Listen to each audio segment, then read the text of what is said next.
Então, começamos. Bom, vamos dar início então à primeira edição do mini workshop sobre estrelas e exoplanetas aqui do CRAAN. A ideia do nosso querido John, ex-pós-doc aqui do CRAN, que a ideia começou como apenas um colóquio que ele ia visitar aqui e a gente acabou evoluindo essa ideia para um mini workshop, graças ao John. E, bom, começar então agradecendo todo mundo que apareceu aqui presencialmente, quem está online no Zoom. E alguns lembretes apenas, antes da gente começar. É, Caso quem não tenha conhecimento, eu coloquei no formulário de inscrição, mas lá no site, você entra no site, sites.google.com/view/cran-mini workshop, facinho. Mas tem, né, acho que vocês já viram esse link em algum lugar, tem o código de conduta lá, se atentem às regras do código de conduta.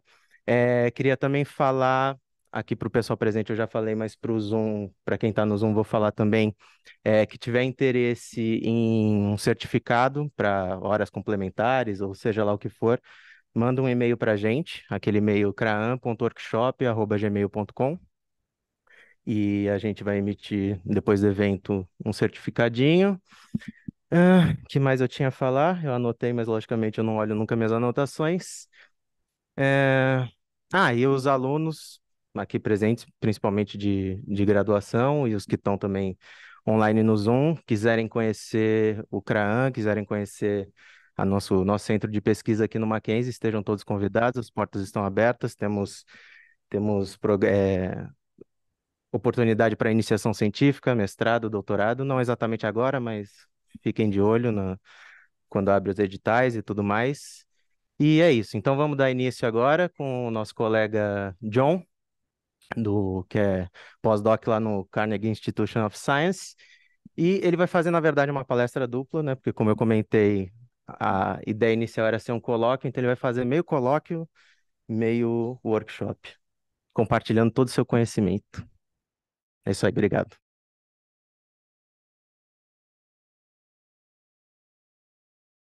Boa tarde, bom dia para os que estão no Sul, no Norte. Obrigado, Fábio. Eu só queria agradecer ao Fábio porque partiu a ideia comigo de fazer esse workshop, só com um colóquio, e comecei a convidar de forma informal todos os participantes. Aí o Fabian fez tudo que vocês encontram na internet, o site, as informações, foi só o Fabian que fez, tá? Então ele fez 99% de tudo, eu só fiz a ideia e convidar os palestrantes. Então, hoje também temos o Coffee Break, graças ao financiamento do Carnegie Observatories e de alguns palestrantes também que estão aqui, que foram financiados. Então, mais que uma palestra, a ideia do workshop é inspirar, encorajar estudantes da graduação de todo o Brasil, né, a trabalhar na área de exoplanetas e também, lógico, na área de estelar, né, que é a minha área, né, mas eu estou indo também para a parte de exoplanetas agora, que está na moda, né, e eh, gostaria que seja mais um bate-papo do que uma palestra, tá? Então eu vou falar de coisas básicas, também coisas não básicas, né? E se tiverem alguma questão, alguma dúvida, aproveitem que tem tipo expertos aqui, né? Sobre a área, sobre o assunto, tá bom? Então vamos começar. Primeiro, são duas palestras que eu falei. Primeiro para o colóquio e segundo, mais relacionado à parte de exoplanetas. Então, esse aqui é um trabalho que eu fiz com a professora Adriana, né? Até que eu estou fazendo aqui um relatório para ela, né? E para ver o estado do trabalho, né? E é sobre a correlação que existe entre as cidades estelares e a cobertura de manchas. Então, temos, nesse possível artigo, né, temos como colaboradores a Diego, que está por ali, a Geisa também e a professora Adriana. Ok? Eu vou começar perguntando, né, quais são os parâmetros que dominam o estado físico? Já falei, né? Já foi mais para frente. Quais são os parâmetros que dominam o estado físico de uma estrela? Bom, você já sabe. Primeiro, massa. Outro parâmetro, Composição química, né? Mas também provavelmente o Diego vai falar para ele, não, também tem rotação, campos magnéticos e demais, né? Só que é um pouquinho menos importante. Então, o que domina basicamente o estado físico de uma estrela é a massa, né? A composição química e, sobretudo, a idade, tá? Tem a idade que é muito importante, né? E a idade não pode ser medida diretamente. A gente não mede a idade diretamente, a gente infere a idade usando modelos de evolução estelar, tá? O único caso, por exemplo, que a gente infere, né, a idade é do Sol, né? Através dos meteoritos, a gente consegue calcular com precisão a idade do Sol. Mas de outros objetos, como as estrelas, a gente não consegue, porque a gente não tem, digamos, esse material dos meteoritos para fazer, digamos, uma datação, né, do Sol na sequência principal, tá? Então, vamos falar sobre os primeiros problemas dos diferentes métodos de cálculo de idades. Esse artigo é um pouco antigo, de 2007. Naquela época, né, tinha três formas de calcular idades, através do método de isócronas, né, que a maioria usa, e também já tinha a idade cromosférica, né, a idade girocronologia, tá? Então, eu gosto dessa tabela do Barnes, basicamente porque ele fala dos principais problemas de cada método naquela época, tá? Eu vou compartilhar os slides, vou compartilhar tudo isso aqui. Então, se vocês quiserem discutir mais sobre isso, a gente pode discutir no final, ou quiserem aprender mais sobre o artigo, é importante. É do Barnes, do 2007. Então, eu vou só apontar alguns probleminhas básicos aqui. Naquela época, de 2007, a idade isocronal, o principal problema é que a gente não tinha a medida da distância às estrelas com precisão, né? Era um dos principais motivos. O segundo, a idade cromosférica, é basicamente a correlação da atividade da estrela com a idade, só que a gente tinha que medir muitas vezes essas estrelas, calcular muitas vezes esse fluxo, né, de atividade para conseguir calibrar, né, com a idade. A girocronologia da mesma forma. Elas requerem de múltiplas observações, né? Eu não vou falar dos demais problemas, mas hoje em dia sabemos que existem outros métodos de calcular idades, como a asterosismologia, né? Sendo que provavelmente é a mais precisa para calcular idades. Temos os relógios químicos e temos também, agora o último, né, a correlação das manchas com as idades ou a fotometria com a idade, tá?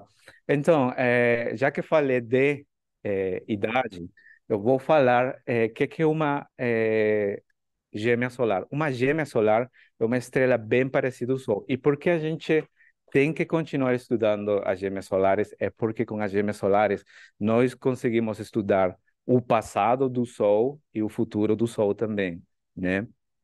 Ah, e uma gêmea solar, né, tem esses parâmetros atmosféricos aqui. Para quem não sabe o que são parâmetros atmosféricos, em espectroscopia nós falamos de parâmetros atmosféricos, a temperatura efetiva, gravidade superficial, metalicidade, e também estamos incluindo a massa do Sol, que é um parâmetro importante, né? E a idade do Sol aqui calculado com a datação dos meteoritos. E uma gêmea solar basicamente é uma estrela que tem, digamos, todos os parâmetros do Sol com essa diferença. Tipo, toda estrela que tem um parâmetro atmosférico mais ou menos 100 Kelvin em relação ao Sol, né?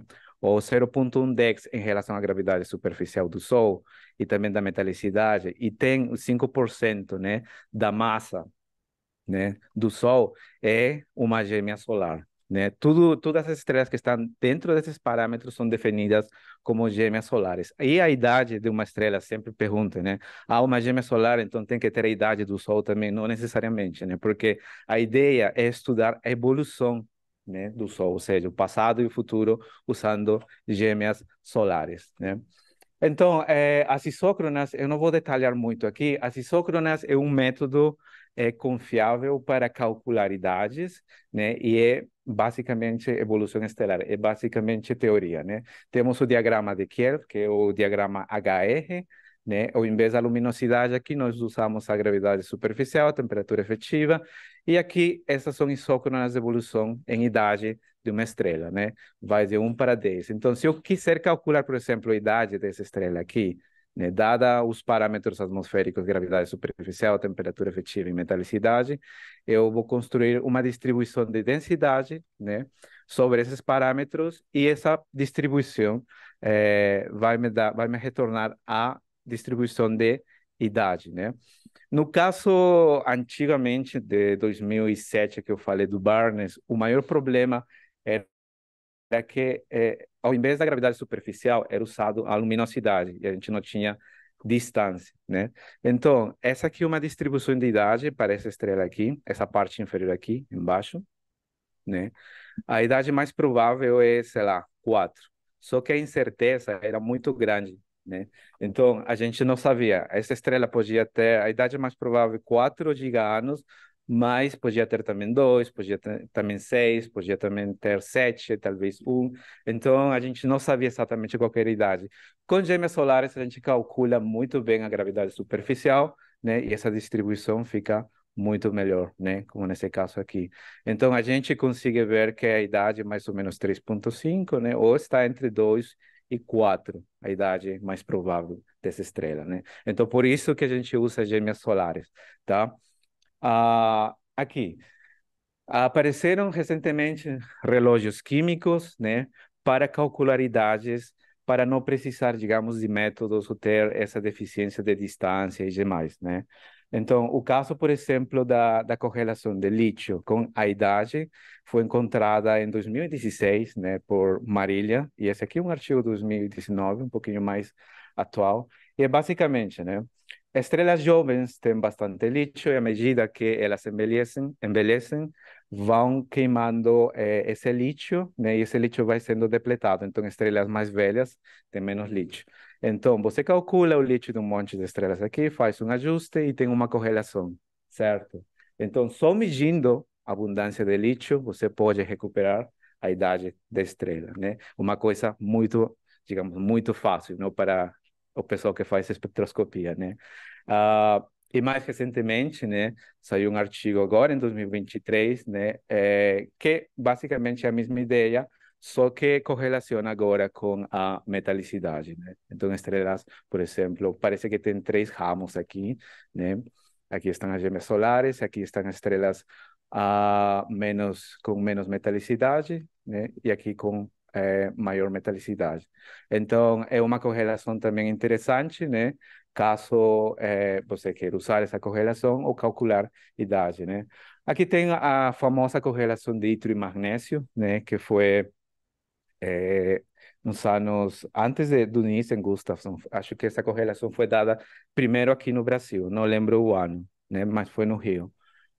Essa correlação aqui também, você calcula a abundância de ítrio e magnésio, né? E você vê que ele tem essa tendência, tem um slope bem marcado aqui, né? E isso é devido à evolução química da galáxia. Então, novamente, você calcula só o ítrio e o magnésio e já pode calcular a idade, tá? É outra forma de calcular também. Por isso que são chamados de relógios químicos. Aqui temos atividade, né?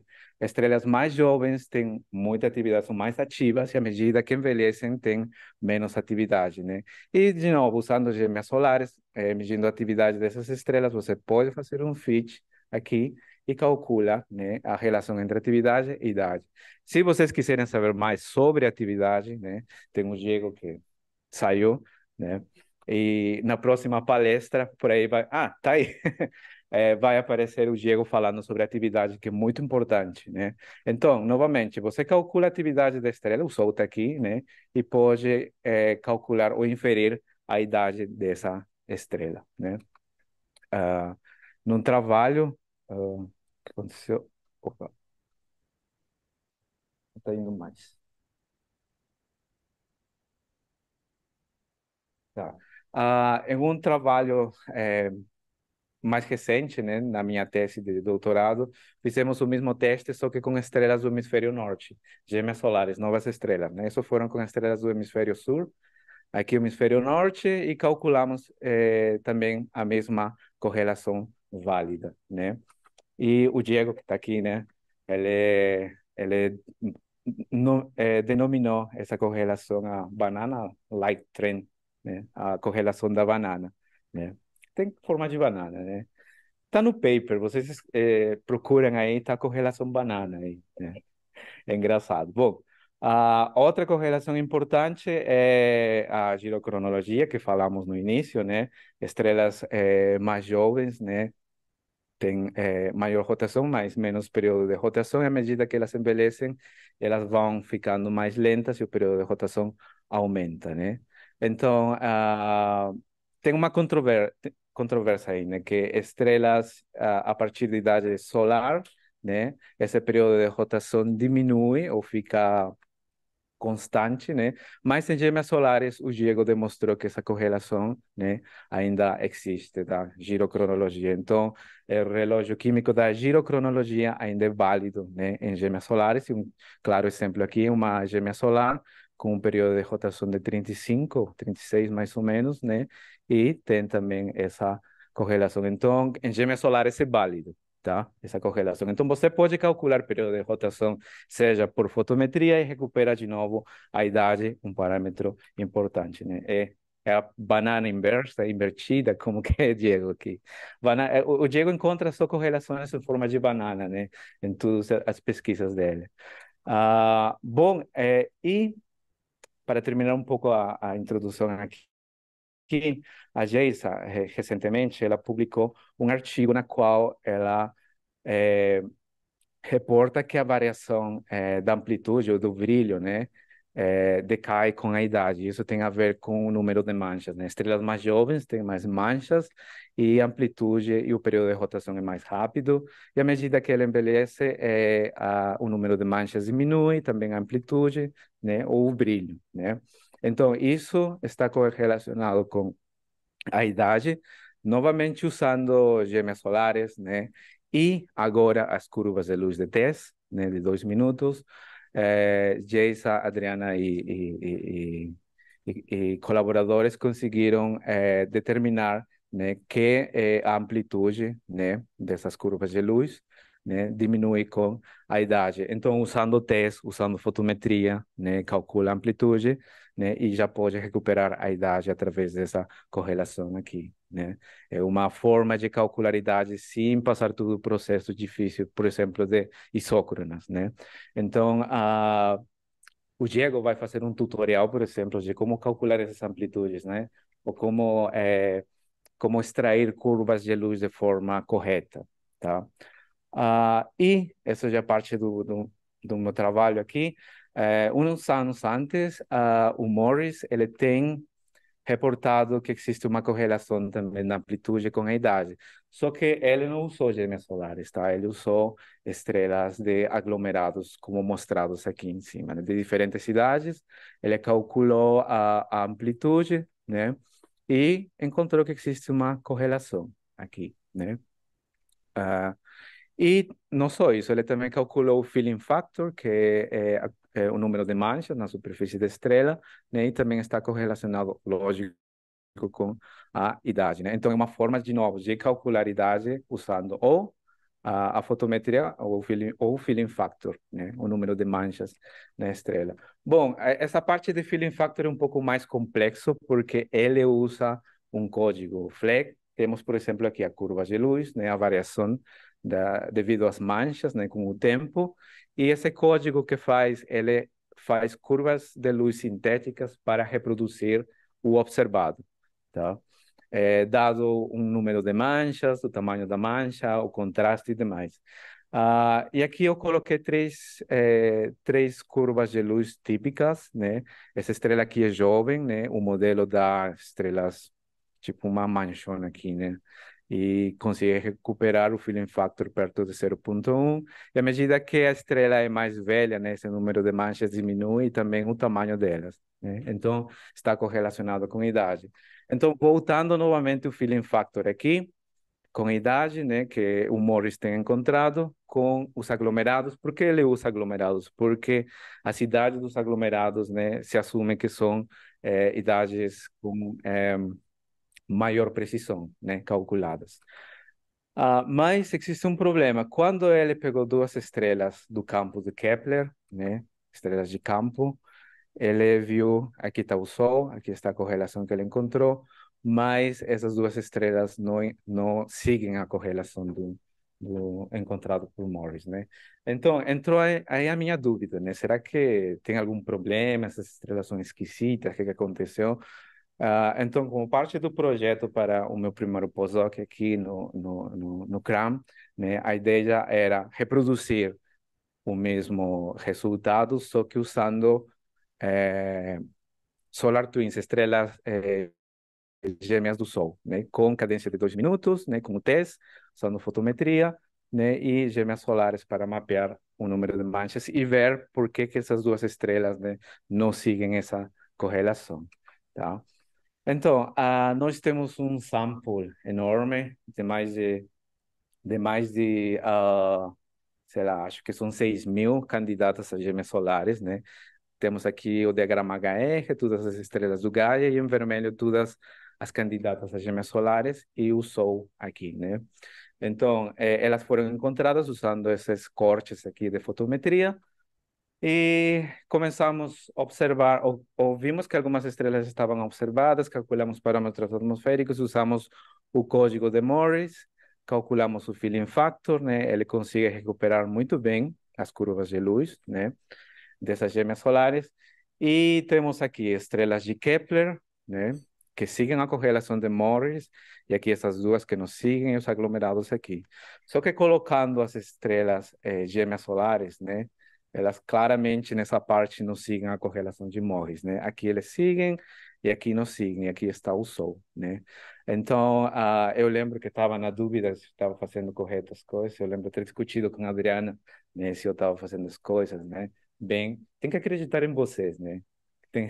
Eu não estava acreditando nos próprios resultados, né? Falando aqui, eu não sei o que eu estou fazendo, mas tem que acreditar em você. Aí, o que a gente fez? Conversando com colaboradores, que é bom ter colaboradores, tipo o Diego, né? Num artigo que ele tem mencionado sobre atividade, ele encontrou que, tipo, existe uma saturação, né? Mais ou menos em 0,6 giganos aqui. Então, todas essas estrelas aqui estão saturadas. Saturadas quer dizer que a, a rotação, né, e os campos magnéticos não estão conectados, né? Então, não é bom, digamos, um indicador de idade aqui, tá? Meio que random, né? Você faz um fit aqui, né, e ele fica plano, não tem nenhuma correlação, tá? Mas a partir de 0,6, né? Existe uma clara tendência, né, a diminuir, né, esse filling factor, né? E é lógico, né? À medida que a estrela envelhece, tem menos manchas, né? E encaixa muito bem com essas estrelas que o Morris, né, tem medido, mas o problema é que o Sol está aqui, novamente, né? Aí a questão que todo mundo gosta, né? Será que o Sol é inusual comparado às gêmeas solares, né? Bom, para isso, felizmente, a Jason, né, tem feito a tese dela, né, e deu a ideia de, tipo, calcular qual que seria o filling factor, né, do Sol, medindo como se fosse observado pelo teste mesmo, né, tá? Então, ele usou o Total Solar Irradiance, né, do satélite SOHO, né, tá. E calculou a amplitude, né, para diferentes sectores. Tipo, aqui temos o ciclo 23 aqui, tem dois mínimos, né, e depois outros aqui, sendo o máximo da atividade do ciclo 23 aqui, né. Ela calculou a amplitude, né. Eu calculei o filling factor, e o filling factor deu 0,0008, né, mais ou menos o que a Adriana tem calculado com outra metodologia, mais parecido, né? E aqui, né? Onde fica o Sol agora? Aqui, né? A média, né? Bem no ajuste que eu estava encontrando. E os outros pontos aqui, os círculos em vermelho, são as variações devido ao ciclo de atividade, né? Então, o Morris, para má sorte dele, ele mediu o filling factor, né? Quando o Sol estava no máximo de atividade. Então, isso ajuda a entender que, na verdade, a gente talvez está fazendo uma coisa errada, né? A amplitude aqui deve variar muito, né? Então, bom, nós encontramos essa correlação aí, a gente ficou... Por isso que tem que acreditar em você, sabe? Aí eu já ia largar, não sirvo mais para fotometria. Aí, se passamos o logaritmo, né? Dá para ver que a região saturada, bom, tiramos e tem, de novo, a metade de uma banana, né? E aqui dá para perceber melhor que o Sol, né, tem essa variação devido à atividade. Que mais? Tá. E então, a gente também começou a analisar estrelas no campo de visão contínua do TESS, né? Então, são observações não de 27 dias, sino são observações de um ano, né? Um ano aqui, um ano aqui. Então, são observações contínuas e a gente consegue observar essas estrelas reduzirem demais, né? E temos uns resultados preliminares aqui de algumas estrelas e vocês veem, né? Como o filling factor varia, né? Com é, o ciclo da estrela, né? Igualzinho o Sol aqui, né? Outras estrelas também mostram essa variação devido a, a atividade da estrela. Então, isso já deixa mais tranquilo, né, de que o resultado, essa correlação está correta, né? Então, vamos, digamos, felizmente, como estou fazendo pós-doc no Carnegie, cada pós-doc tem mais ou menos 4 a 6 noites garantidas de observação com telescópio. Então, muitas dessas estrelas são muito brilhantes, a gente está com um projeto de backup e vamos monitorar para preencher tudo aqui, né? Para fazer uma melhor correlação, né? Então, essa seria a minha contribuição em relação à parte do colóquio. A professora está aí, tá? O reporte do trabalho, um possível paper mais para frente. E agora sim vamos falar sobre a parte mais polêmica, né? Quer dar um respiro aí de 1 minuto? Alguma pergunta, talvez, em relação à anterior? Ou deixamos melhores perguntas para o final? Melhor para o final, né? Tá bom, vou tomar um golinho aqui, né? Essa parte aqui é mais controverso, né? É... Opa,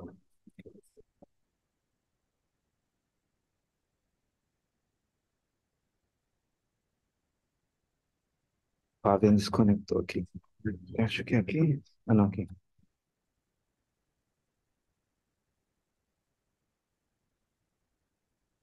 1 minuto, problemas técnicos. Tira aí.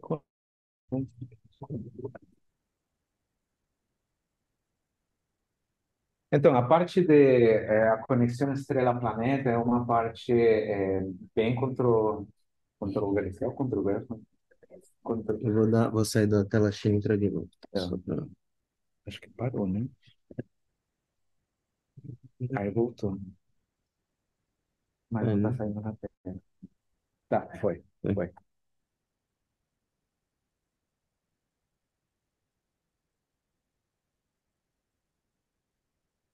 Esse aqui é um trabalho que eu estou fazendo com colaboradores, novamente, todos jovens aqui, né, a nova geração de astrônomos, e tem a ver bastante com a correlação da estrela e planeta. Eu vou falar a minha opinião controversial aqui, né, não necessariamente tem que acreditar, mas são resultados que a gente tem com algumas estrelas aqui. Eu vou começar a falar, né? Os exoplanetas podem alterar a superfície das estrelas? Tem pessoal que fala sim, tem pessoal que fala não. A minha opinião é que sim, mas precisamos de muitas mais observações para isso, né? Na minha opinião, a primeira evidência sobre como os planetas podem alterar a superfície da estrela vem com a Fisher em 2005, quando ele encontrou que estrelas com planetas gigantes, ou os planetas gigantes, né, eh, são encontradas. Parece que o microfone tá meio baixo, não sei. Não sei se saiu e entrou de novo, tem que escolher aqui. Tá. Então, estrelas ou planetas, né, gigantes são encontrados preferencialmente em estrelas com metalicidade maior, né? Como vocês veem aqui, estrelas com maior metalicidade têm maior população de planetas gasosos e gases, né? Então, isso dá a ideia de que talvez a metalicidade é um elemento fundamental para a formação de exoplanetas gigantes, gasosos, né? Então, da ideia de que talvez sim, né, estrelas, né, podem operar a infinidade Dá uma pausa rapidinho, parece que não tá saindo som pelo. Quer dizer, o som tá entrando pelo microfone. Tá vindo pelo no Mac. minuto do próprio Mac, professor. Não sei se ele tá pegando bem. Esse pega bem aqui. Deixa eu ver se sou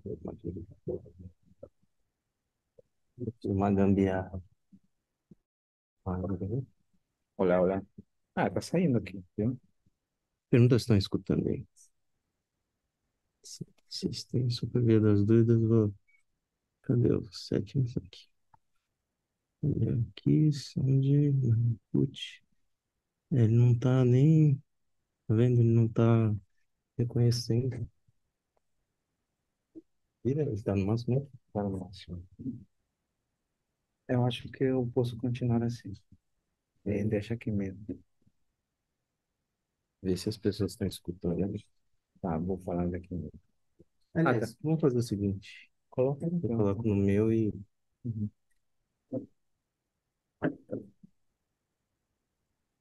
Tá, então para continuar, para não atrasar aqui com o seguinte palestrante, eu tinha falado que estrelas ou planetas, né, gasosos têm preferência por estrelas com alta metalicidade, como o Mercúrio, né? Essa é a primeira evidência.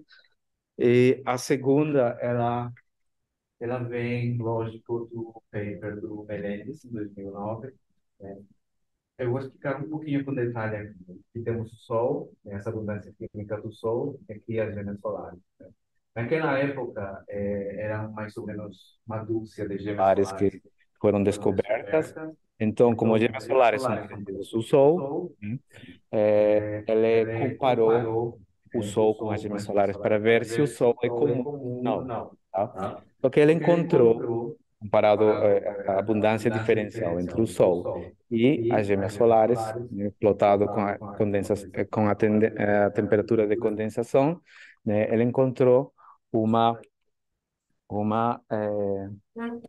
ele encontrou uma correlação, uma tendência, um padrão de abundâncias, né? Então, aqui temos elementos voláteis com baixa temperatura de condensação, elementos refratários com alta temperatura de condensação, tá? Então, voláteis são elementos que formam gases e refratários elementos que formam rochas, tá? Então, o Sol, comparado com as gêmeas solares, é deficiente em elementos refratários, certo? Né? Então, por que existe essa deficiência aqui? Bom, a hipótese do Melendez foi que, bom, formação de planetas rochosos no sistema solar, ou seja, na hora que os planetas estavam se formando, sequestraram material refratário da nuvem protoplanetária e por isso que a gente vê o Sol, né, sendo deficiente em elementos refratários, né? É uma hipótese interessante, mas controversa ao mesmo tempo, né? E mais recentemente, no 2021, né, esses autores aqui, eles têm outra forma de explicar esse padrão de abundâncias, né? Tipo, aqui temos um padrão negativo, né? Aqui temos um padrão de refratários positivo. Então, a forma de explicar esse enriquecimento de elementos refratários, né, pode ser porque o planeta, né, engoliu perdão, a estrela engoliu um planeta. Esse planeta caiu na atmosfera da estrela e aumentou ou enriqueceu os elementos refratários. Mas não só os elementos refratários, também o lítio, né? Como comparado aqui, por exemplo, temos o lítio aqui da estrela que possivelmente engolfou o planeta e aqui a companheira, né? Então, o lítio é bastante a diferença, né? Então, é uma forma de explicar por que em algumas estrelas tem eh, enriquecimento de elementos refratários, né? Então, dois cenários aqui, né? Slope negativo, positivo, tá? Só que, recentemente, estão saindo outras hipóteses muito mais interessantes, na minha opinião, na qual explicam com modelos teóricos, né, os possíveis padrões, tanto positivo ou negativo, dos elementos refratários, né? Por exemplo, se nesse modelo de disco aqui, se nenhum planeta é formado no disco protoplanetário, né? Vamos encontrar três elementos refratários, voláteis, né? E esses elementos refratários, eles vão cair na estrela, tá? Todos esses elementos refratários, né? Desde a parte mais externa do disco protoplanetário, eles vão se